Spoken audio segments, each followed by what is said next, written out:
Aloha, welcome to Jordan's Journal. I'm Representative Joe Jordan, and today I have a special guest. My special guest is the director from Department of Human Services, Director McManaman. Please call me Pat. Okay, thank you, Pat. Could you kind of tell us a little bit about what the department is, the Department of Human Services, what type of services are provided, who do you manage, how many departments, just so people out there can kind of get a grasp of what this second largest department is in our state. Yes. I'd be happy to. The Department of Human Services has 4 divisions. The Medicaid division, which provides managed care to individuals who income qualify for Medicaid, which is health care. We have our BESD division, which oversees our financial assistance programs, our food stamp programs, our child care programs, and our First to Work programs.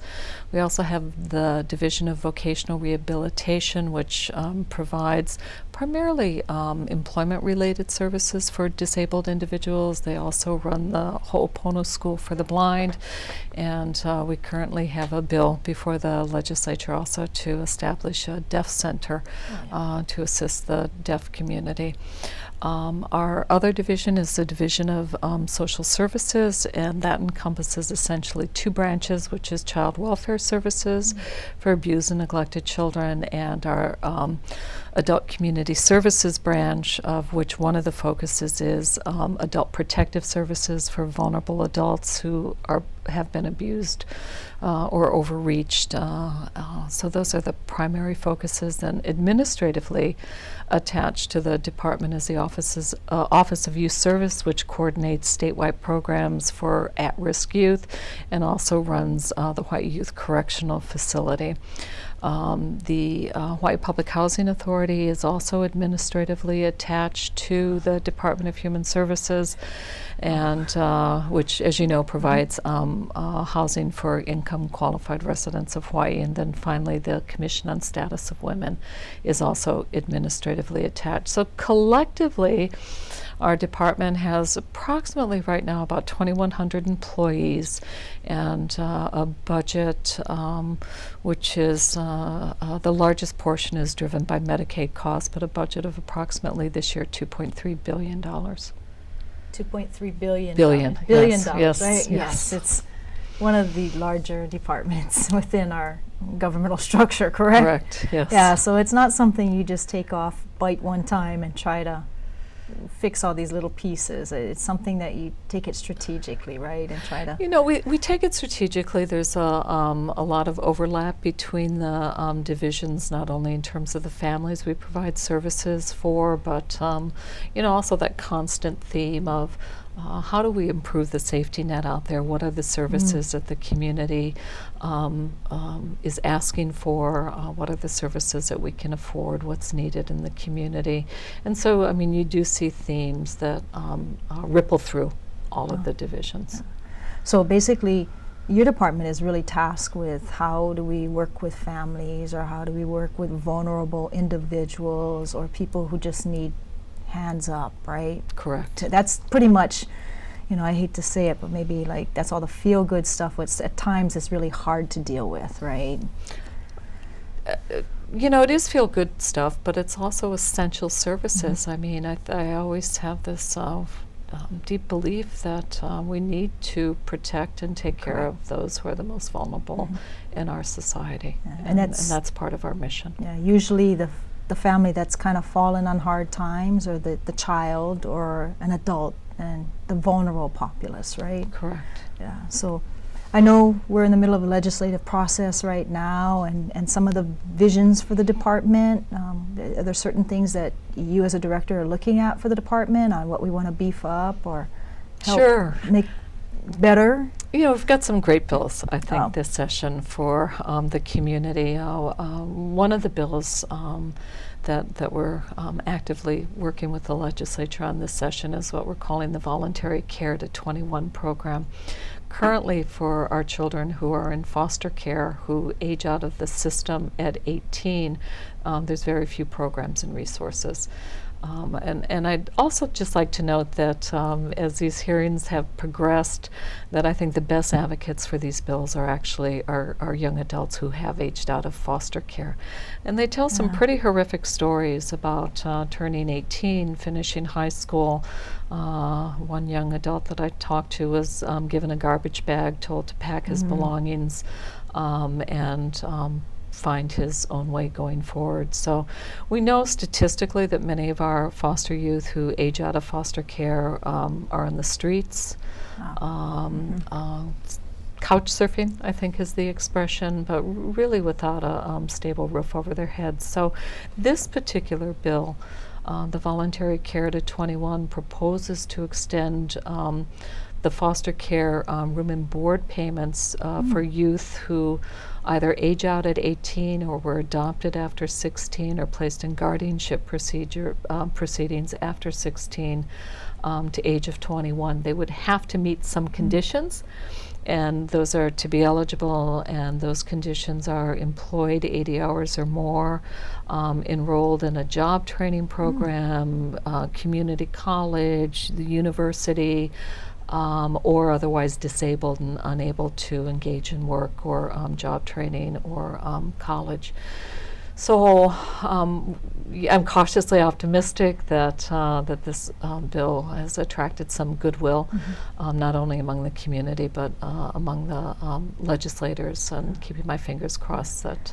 So, but I mean, we're looking at like foster youth aging out. I mean, it is important to have those safety nets such as this to at least 21, and they're being a participant with, you know, continuing education or job training or something, right? So it's not just a you get this and you can go on your merry way. It's a two-way street, because if we do this now, we're going to be saving more in the long run, right? You know, that's a vision, and that's what the statistics show about the success of these programs. We'll also be drawing down federal match money to support this program. It's not a totally state-funded program. Part of our vision as we develop this program is also to contract with providers in the community to provide those supportive services as these young adults transition from, you know, 17 to 21, 18 to 21, and you know, could also include an array of housing supports as well. You know, mainly it's I feel that these are our kids. That's how I look at our kids who age out of foster care. They really are our kids, and by that I mean the state's children. And I think we owe them the same diligence that parents give to their, and the same type of support that parents provide to their birth children. Yeah. I particularly think this is a really good measure, and I was very impressed with one of the hearings that we had with the Human Services, and these young testifiers coming out for the first time and participating, and I was quite pleased. They're awesome. You know, they're very strong individuals that whatever they've been through, that they're still trying to get their life moving forward, and I thought it was very, very good. Right. It's not just about them. I mean, they're concerned about the foster youth that follow after them. I thought it was really good. And I think it is a time that we should be looking at these ideas and making some drastic changes right now. So was there some other things that the department is also looking at, focusing on? Well, we have a GA flexibility bill. GA means? Thanks. Yeah, I learned that before. General Assistance Flexibility Bill. So let me just step back here a second. Our General Assistance Program is a program for adults who are disabled for 3 months or longer, and it provides them with a bare minimum monthly stipend. And the GA bill is a block grant program, and what that means is the legislature each year appropriates a fixed amount of money to this program. And since the onset of the Great Recession, we continue to see increasing enrollment in our GA program. In fact, last year it grew by 4.5%, and we're still seeing an increase this year in general assistance. And because the pot of monies is fixed, It means that we've had to reduce the amount of general assistance Yeah. payments. I think many years ago, general assistance was over $400 a month. Currently, up until March of this year, we've been paying $312 a month. We just sent notices out to our beneficiaries that that's going to be reduced to $298 per month for the balance of this year. So what we are proposing to the legislature is that we be allowed to utilize savings from other programs where necessary to subsidize the general assistance program. If you can imagine trying to make ends meet on $298 a month. Many of these clients are not beneficiaries of public housing. I think we all know the waiting list for public housing is 10,000 plus. That's correct. And while they may be entitled to food stamps and Medicaid, there's little, if any, housing support for many of these individuals. So by being able to supplement, we think that they'll be in a better position. I think one interesting stat, many people in the community have a perception that our beneficiaries are forever receiving benefits. Yeah. And over the last 2 years, depending upon which year we're talking about, GA beneficiaries have an average of anywhere from 8 to 5 months as recipients of GA. So by and large, for most of our recipients, it really is a short-term hands-up program that stabilizes them in an acute time of need with a little bit of financial assistance. So then what you're talking about is a measure that helps you kind of like balance your money. Which will actually increase the pool of money Yeah. so that we don't have to make the reduction, because otherwise it's a fixed pot of money. So And if you get a fixed pot of money, but yet your enrollment may increase, it makes it difficult to you Then to the have enough per to member stretch per month, there. So the per member per month benefit yeah. decreases. And then you have to make those tough decisions and make the announcement that they're going to reduce it by X amount of dollars, like we just recently had to do. Correct. So what you're saying is if you had that flexibility within certain programs to kind of move it over. So if we had a surplus in another program, if then we could move the money into GA, that would be beneficial. We have an opinion from the Attorney General's office, because GA is a block grant, that we cannot utilize other funds to support that program. So that's why we're asking for the legislature's help in letting us do that that's expressly. another good measure that we really need to look at I think so. and move forward, so you as a department can at least still operate to the best of your ability, even though enrollment may increase, because we have no Right. control over those things. And then, hopefully it would help us. We may not have to come to the legislature for an emergency Yes. appropriation, as we've had to do Yeah. for the last 2 years to shore up the program. yeah, that's difficult to do. I No, understand. it's Yeah, it is. difficult because when Yeah. we're coming, so many other people are in need too. So, yeah. So you said you take on like maybe Medicaid, Medicare, the new ACA that's coming up. Right. We also, as I addressed earlier, provide services, medical services. It's through managed care. And we have approximately 290,000 people in the state of Hawaii who are on Medicaid. This is, we have coverage for pregnant women up to our disabled kapuna who are in long-term care facilities. So more than 1 out of 5 Hawaii residents is now a recipient of Medicaid. And it's a program, we believe in health care, and we want people to be healthy. If you're not healthy, you're going to have a hard time holding down a job. That's correct. You're going to have a hard time taking care of your children and other family members. So it just is essential. And but we're all looking at January 1st, 2014, Yeah. which is the implementation of the Affordable Care Act. Some other folks in the community also refer to it as Obamacare. And I think what I would like our current Medicaid beneficiaries to know is that their benefits are not going to change.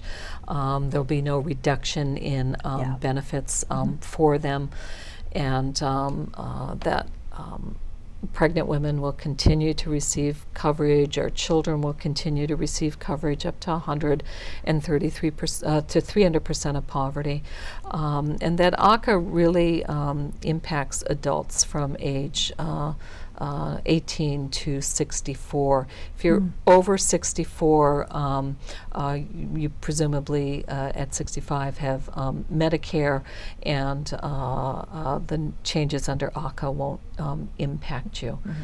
So the Department of Human Services, pursuant to the federal mandate, is building a new integrated IT eligibility system that will really be the engine behind the connector. We'll be drawing down the data and providing it to the healthcare exchange or the connector, which will be the website community members will go to enroll either as individuals, shop on the shop exchange for small businesses, and it will also be a portal for Medicaid beneficiaries to enroll. Medicaid beneficiaries can still enroll through us and our offices, either electronically or on paper. All of those options are available to them.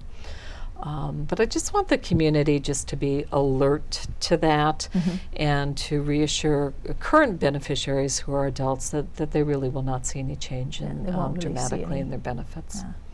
That's really good. But it'll be a new way of doing business. Yes. For everybody, we're excited about the IT opportunities this presents to the communities, to healthcare providers. It will ease healthcare providers' ability to enroll somebody in healthcare insurance. Wow. Your department is rather widespread, yes. Not little things either. It's huge issues. There's significant issues, yeah. So other things in your department that you've been... Well, last session there was a resolution introduced that asked us to look at asset limits in the community. And let me just kind of take a step back here. The study asked us to look at our financial assistance programs for asset limits. But just to frame the discussion, going forward for Medicaid, under the Affordable Care Act for adults from 19 to 64, there will no longer be an asset test. Okay. So that's part of the federal law. And on the Medicaid side, for adults, we are only going to be looking at income. We won't be looking at the number of cars. We won't be looking at property that an individual may own that they don't live on. It will be strictly an income-focused test. Similarly, for our SNAP program, our food stamp program, up to 200% of poverty, that also has no asset limit attached to it. So if an individual or family, if their income is under 200% of poverty with a certain net amount, we will disregard any assets. Okay. So we were asked then, with those kinds of visions in mind, to take a look at the asset test for financial assistance. And we issued a report, and it's on file with the legislature. And individuals who want to look it up can go to our website, which is www.humanservices.hawaii.gov, and they can also go to our website for other information. But we collaborated with the community when we put together this report. We did a lot of research. We have a recommendation in the form of legislation this session that the asset limit be lifted for TANF and TANF financial assistance families. Currently, approximately 7 other states have already moved in this direction. None of those states are reporting increases in the number of applicants or I guess the number of applicants or people awarded TANF or TANF. So we're kind of buoyed by that data. We believe that it will help streamline services. So currently, for example, our department, my colleagues at the department who do financial assistance for adults are not required to asset test for TANF. They're not required to asset test for food stamps. But for our TANF programs, I mean, we're asking families to bring in electric bills, gas bills, water bills, income, bank accounts, et cetera. It's a whole checklist of assets that we take a look at. So it's time consuming. And, quite frankly, we found historically that not that many families whose income is over our poverty limits apply for TANF benefits. So looking at our historical data, looking at the cost of implementation, looking at the fact that 7 other states have implemented this program without an increase in census to their programs, we seem to think at this point in time it makes sense to lift the asset limit for TANF and TANF. So, an applicant, if they did come in and they had to start providing all this stuff, I would think that there would be more a disincentive to want to keep coming back and providing all this stuff. Therefore, we might not be helping those families really in need, right? I mean, kind of when you start looking at a holistic view of this and how, I mean, I'm supportive of this. I really am, because our current limit was what, $5,000 or something. The like asset that. limit currently is $5,000. And when you look, and I kind of bottom lined it this way: if you try to do your first and last month's deposit for just an apartment here in Hawaii, that could be easily $2,000-3,000. Correct. And looking at that and going, how does this even work? Well, and some of our families where we are, I'm told, have to pay utility deposits up to $1,200 in some cases. So it's difficult for our families. I mean, we believe in self-sufficiency. We want our TANF and TANF families to be fully engaged in the labor market. That's the thrust of the program. It's a time-limited program. 5 years is the lifetime limit for TANF and TANF programs. And yet at the same time, we penalize them if they're able to save assets, which will help them on the road out of poverty. Correct. So while we require jobs for our families who are able to engage in employment, if they have a car, should that car break down, certainly with a $5,000 asset limit, many of them are hard-pressed, many of our clients are hard-pressed to even put together a down for a car to meet the monthly payments, and they need that car as a lifeline to be able to get to work, pick up their kids, drop their kids off at school, get their children to the doctor, etc. I'm ever amazed at the number of families in our rural communities across the state who can't afford a vehicle and who rely on public transportation and spend hours and hours each week going back and forth to work on public transportation. Yeah, I kind of look at this as, just a small piece in this big picture to say, this is how we're going to begin to start helping families to encourage, asset savings, such as savings for whatever it is, a down payment on your first apartment, maybe a vehicle for when it breaks down, or your utilities, or, for education. And right. What if yes, we want to be able to support families who want to set aside money for their children's education. And currently, the way I see the system, it kind of discourages that. And how do we uplift people out of that lower poverty spectrum with providing these challenges to them? I mean, here we are providing financial literacy through some of your departments, encouraging higher education, encouraging programs for daycare for their children while the parent goes gets education, and here we are trying to stifle them by saying, well, if you save, it's not going to work. And but we're going to penalize you. Yeah, we're going to penalize you if you save. And the real focus is income. So, if we look at a family's income, I think that really is the threshold. I just, for the life of me, have a hard time imagining folks in the community who are asset rich, willing to, quite frankly, put up with the requirements of our program.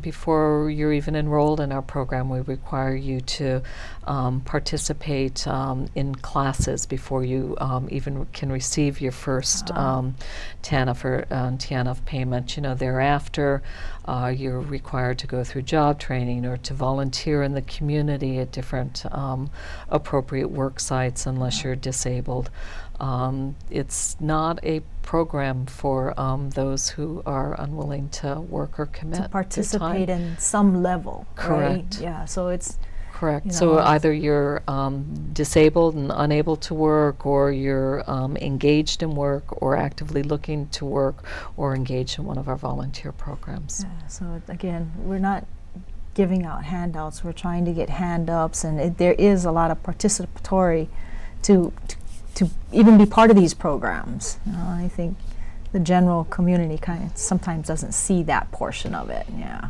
which, no, I really enjoy you talking with me today. And again, you manage, like, I believe, the second largest department in our government here in Hawaii, and that's not the easiest task to do. I give you a lot of credit for what you do. Thanks, but Yeah. the DH staff is a great Mhm. staff, and Oh, yeah. so I think the credit really Mhm. goes to Yeah, your the rank and files and the employees. employees that have to see a lot of these families that are right on those edges, and how do we keep working Mhm. with these different vulnerable populations, and Mhm. how we can have more compassion to uprise individuals instead of waiting until such as a foster youth aging out, and 30 years later why they have all these issues, when we can start stopping some of that now. And I like your holistic view of everything. It's very unique, very breathtaking, and I like it. I really thank do. you. I appreciate working with you. I do. I really do. appreciate working with you. It's been And nice. Yes, it has, for the last 2 years, going on for 2 more years. So I'm glad you took on the task when you were asked to take on a department. It's not for the weak, that's for sure. So, but I'd like to thank you for joining us today very much. I appreciate it. Thank you for having and me your and schedule. allowing us this opportunity. Yeah. So I'd like to say aloha. Thank you for joining us today. And this is Jordan Journal. Take care. Aloha.